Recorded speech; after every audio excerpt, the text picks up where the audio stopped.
Here is my presentation for Lab 5 on Faraday's law.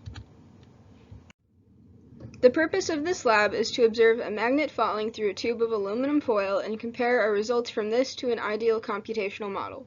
We will be using Newton's second law, Faraday's law, Lenz's law, and Biot-Savart law. We should gain a better understanding of how Faraday's law explains induced current. First, I will discuss some fundamental physics principles. Then I will go over the physics model based off of these principles, the procedure for our experiment, and the data generated. Then, how all of this was simulated in GlowScript, and we will finish off with a few discussion questions. Here are our fundamental physics principles. First is this formula that we will use to find flux.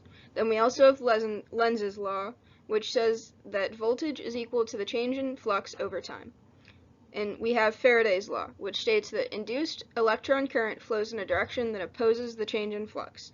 This can also be stated in a formula, which I have over here, which says that induced current is equal to the negative of the number of loops times the change in flux over the change in time. And our physics model. The magnet falling creates a variable magnetic field at the aluminum foil tube, which is simulated as a stack of infinitely many rings. The arrow that represents the change in flux over time points in the negative y direction.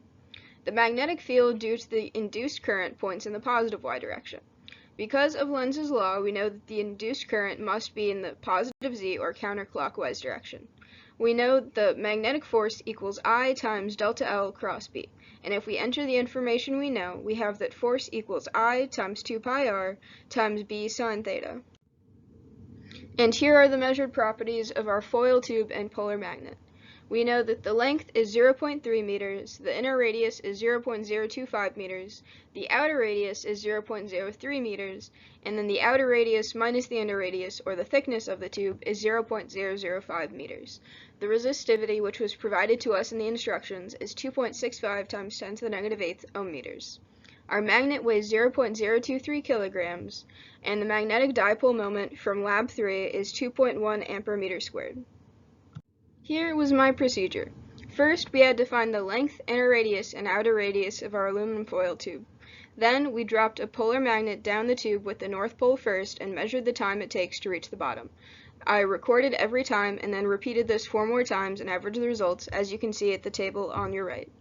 So, as for the results, my measured average was 0.345 seconds and the computed average was 0.33 seconds. Our magnet fell slower than it would out in the open because the net force is smaller, as the force of gravity is opposed by the magnetic force. Why can't we use a Ferris tube? Iron has ferromagnetic properties that interfere with Faraday's law, so it is important our cylinder is not made of iron.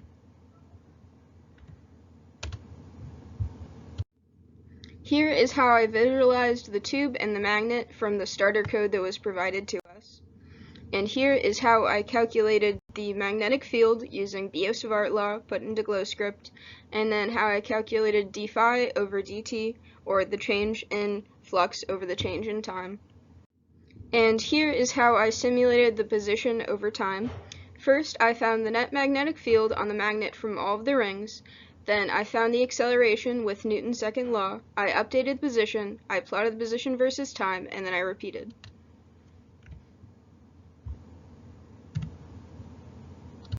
And here are the results. You can see on the left the tube that was simulated, and then the velocity versus time.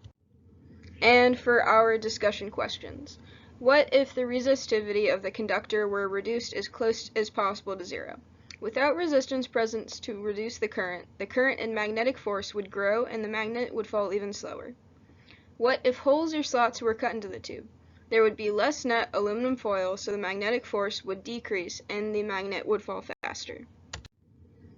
In conclusion, in this lab we measured that it takes 0.345 seconds for a magnet to travel 0.3 meters when surrounded by aluminum foil, and we calculated that it should take about 0.33 seconds. This small difference is due to my imperfect reaction time and imprecise measurements of the length of the tube and the weight of the magnet. Thank you.